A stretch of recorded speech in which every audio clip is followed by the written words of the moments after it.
Aqui estamos para a leitura do capítulo final do livro Voltei, de Francisco Cândido Xavier, pelo espírito do irmão Jacó, pseudônimo de Frederico Figner. Retorno à tarefa. O trabalho é das maiores bênçãos que Deus no campo das horas. Em suas dádivas de realização para o bem, o triste se reconforta, o ignorante aprende, o doente se refaz, o criminoso se regenera. Agora que alguns raios de luz se faziam sentir dentro de mim, buscava penetrar a grandeza do ato de orar e meditar. Pouco a pouco perdi o interesse pelas indagações de toda sorte, e quando, em palestra com os amigos do meu novo círculo, sabia guardar as conveniências da palavra oportuna. Aprendi que receber distinções é acrescentar a responsabilidade individual, e por isso aprendi a louvar o supremo poder sem solicitações particulares em meu benefício. Compreendi que praticar o bem, dando alguma coisa de nós mesmos nas aquisições de alegria e felicidade para os outros, é o dom sublime por excelência, e em razão disso, preparava-me para ser mais espontâneo e desinteressado no concurso fraterno, mais eficiente e pronto na ação de servir. Longas conversações sem vantagens fundamentais para a vida do espírito perderam o saber como que para se me apresentavam. A princípio, quando interpelava Marta e o irmão Andrade a propósito de 1000 assuntos diferentes, suportava sereno as cumpridas palestras como entidades sofredoras, necessitadas de desabafo, valendo-me de tais ocasiões para a ministração de ensinamentos redentores, aos quais se mostrassem inclinadas. Mas sentia-me incapaz de tomar tempo aos companheiros de serviço com interrogações ociosas ou prematuras. Asseverou-me Bezerra, certo dia, que o entendimento da alma é qual lente minúscula no seio da infinita obra universal, e que o problema primário da consciência, interessada na aquisição de amor e sabedoria, não é o de perscrutar, com infantilidade ou desespero, os patrimônios da vida, e sim o de enriquecer a lente da própria compreensão, aprimorando-a, dilatando-lhe o poder, a fim de que possa refranger e disseminar a eterna grandeza do Senhor, aproveitando-a para si e para os outros. Aceitei feliz, portanto, o imperativo de recolhimento espiritual, e quanto mais buscava entender a pequenez da minha alma e as minhas gigantescas necessidades de autorrenovação, mais conforto e paz recolhiam. A prece para o meu pensamento constituía agora vigoroso manancial de recursos, de cujas forças irradiantes recebia dobrado possibilidades de atacar os novos serviços. Conselho fraterno. Sentindo-me incapaz de reiniciar a tarefa, procurei Bezerra para aconselhar-me. O grande orientador recebeu-me com bondade habitual e explicou gentil. Jacó, se os nossos irmãos ignorantes, depois da morte do corpo, na maioria das vezes, prosseguem algemados às ações ruinosas a que se dedicaram, continuamos por nossa vez nos serviços de espiritualização a que nos devotamos. Sentimos-nos abrasados na sede de conquistar gloriosos cumes, pretendendo adquirir mais luz, mais alegria, mais abundante, de modo a enriquecer a estrada que trilhamos. Entretanto, o milagre de nossas antigas concepções terrestres não existe. O céu é suficientemente iluminado e jubiloso para cogitar os véus de sombra e eliminar os espinhos do sofrimento que decorrem do nosso desacordo com a lei e conquistá-lo, começando semelhante serviço em nossa própria alma. O seu trabalho, pois, é de prosseguimento. Organize o entendimento com os amigos de sua boa luta. Retorne aos processos de auxílio. Cada setor de atividade cristã, junto de irmãos obsidiados, doentes, desorientados, ignorantes, criminosos ou infelizes, encarnados ou desencarnados, representa um ângulo da construção de seu próprio paraíso. O espírito vale pelas expressões divinas que pode traduzir no próprio caminho, porque o Criador atende a criatura através da criatura. Regresse, contente, aos seus casos de socorro. Representam eles a sua melhor oportunidade de servir ao Senhor. Ajudando, libertando, iluminando os outros, você auxiliará, melhorará e engrandecerá a si mesmo. Por que lhe endereçasse algumas palavras com referência ao recomeço, sugeriu-me concentrasse atencioso para recordar todos os serviços dos últimos 10 anos, de modo a estabelecer um programa criterioso e metódico. Fim do nosso entendimento, isolei-me para a rememoração necessária. Com que imensa clareza lembrava os incidentes. Tive a ideia de que maravilhoso disco de imagens era acionado dentro da minha imaginação, projetando devagar sobre a minha retina todos os quadros vividos no último decênio. Anotei quanto me era preciso para a volta ao ministério que encetara ao abraçar os princípios evangélicos na esfera carnal. Logo após, com a elaboração do irmão Andrade, providenciei um encontro com todos os cooperadores junto dos quais meus humildes esforços doravante se desdobrariam ante os serviços novos. A reunião com os amigos fora confortadora e interessante.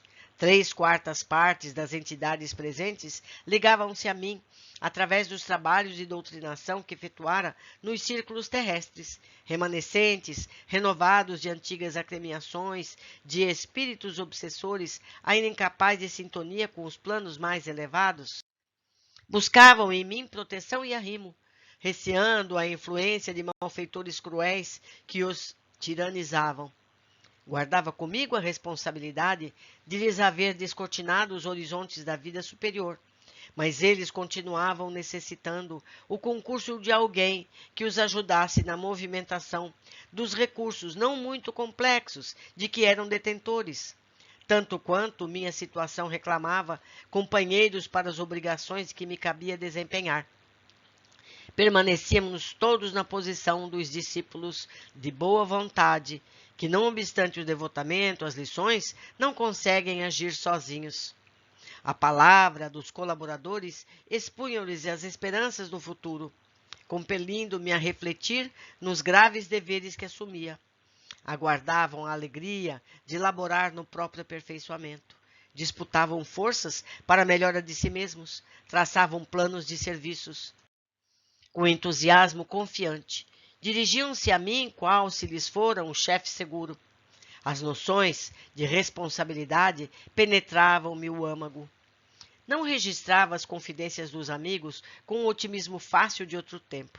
Recebia as observações e pareceres, ponderando as dificuldades que sobreviriam. Achava-me realmente confortado ante a possibilidade de absorver-me na ação edificante. Todavia, pesadas reflexões dominavam-me por dentro. Examinamos e discutimos variados casos de obsessões, perseguições e enfermidades em cuja zona sombria deveríamos penetrar. Recordamos o imperativo de incentivar a cooperação de diversos companheiros ameaçados pela treva do desânimo e da discórdia, a fim de não imobilizarem a mente e os braços entre os sofredores do mundo. O amigo Andrade, presente à reunião, asseverou sensatamente que é tão difícil modificar as disposições de um espírito perseguidor e vingativo quanto reerguer um irmão entregue ao desalento. Nesses minutos de sadia fraternidade, recebi notícias diretas de todos os processos de socorro, nos quais tivera a alegria de funcionar nos últimos anos, e, resumindo longas demonstrações verbais, concluímos que era imprescindível atacar o trabalho, semeando o bem. A morte não interrompe o bom combate da luz contra as sombras, intensifica-o, aliás, dilatando o conhecimento divino em derredor do servo operoso e fiel. Constituiríamos, pois, um conjunto de servidores do Evangelho da redenção, interessados em entendê-los dentro do mais amplo dinamismo espiritual. Estaríamos sediados ali mesmo, no pequeno burgo onde Marta me aguardava, cheia de carinho e dedicação.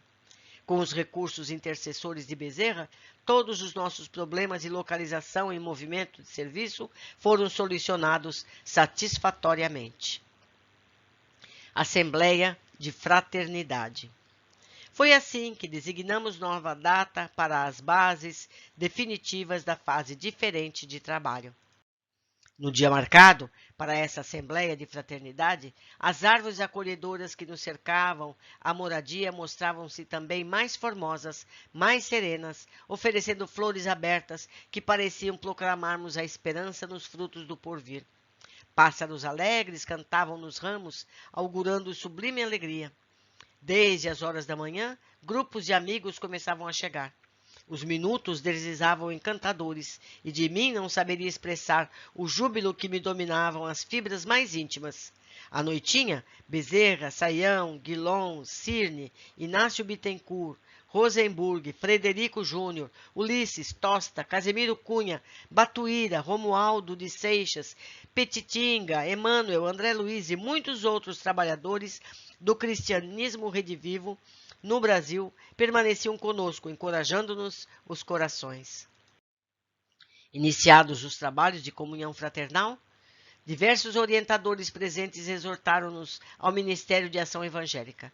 Bezerra de Menezes, conduzindo a parte final, comentou a grandeza da vida que se desdobrava infinita em todos os ângulos do universo, e a divindade do trabalho edificante que nomeou por escada iluminativa, cujos degraus nos conduzem até a fonte augusta da criação. Explanou sabiamente, com referência aos serviços que nos competiriam de hora em diante, e reportou-se aos tesouros da boa vontade, arrancando-nos lágrimas de esperança e contentamento. Por fim, num gesto que provocou alegria geral, convidou André Luiz a fazer a prece de encerramento, aludindo aos seus trabalhos informativos da nossa esfera de ação. O estimado médico da espiritualidade ergueu-se e orou comovidamente. Senhor Jesus, dá-nos o poder de operar a própria conversão, para que o teu reino de amor seja irradiado do centro de nós mesmos. Contigo e nós converteremos a treva em claridade, a dor em alegria, o ódio em amor, a descrença em fé viva, a dúvida em certeza, a maldade em bondade, a ignorância em compreensão e sabedoria, a dureza em ternura, a fraqueza em força, o egoísmo em cântico fraterno, o orgulho em humildade, o torvo mal em infinito bem. Sabemos, Senhor, que de nós mesmos somente possuímos a inferioridade, de que nos devemos desvencilhar, mas unidos a Ti, somos galhos frutíferos na árvore dos séculos, que as tempestades da experiência jamais deceparão. Assim, pois, Mestre amoroso, digna-te amparar-nos, a fim de que nos elevemos ao encontro de tuas mãos sábias e compassivas, que nos erguendo da inutilidade, para serviço da cooperação divina, agora e para sempre, assim seja. Recomeço. A oração terminou num deslumbramento de luminosidade e alegria a estender-se além de nós. Que poderia dizer em sinal de reconhecimento? De meu júbilo falavam as lágrimas copiosas a me borbulharem dos olhos. Fizeram-se as despedidas e, em breve, enquanto os companheiros de minha nova luta repousavam no domicílio que nos abrigaria, o pensamento orientador, vi-me sozinho sob o arvoredo banhado de luar. Nos céus brilhavam aquelas mesmas estrelas de quando em quando me habituava a contemplar na crosta da terra, e meditando de alma feliz sobre o dia seguinte em que retomaria o mesmo abençoado trabalho que encetara entre os homens, roguei em silêncio a bênção do Eterno, para que não me faltasse a luz e a paz, o equilíbrio e a coragem na tarefa bendita do recomeço. Cada qual tolera a carga que lhe é própria. Fardos existem de todos os tamanhos e de todos os feitios. Emmanuel. Foi muita alegria ter estado com vocês em mais esse livro. Deixo aqui para todos esses ensinamentos preciosos. E em breve teremos novos livros à disposição de todos para nosso aprendizado. Um grande abraço e até o próximo.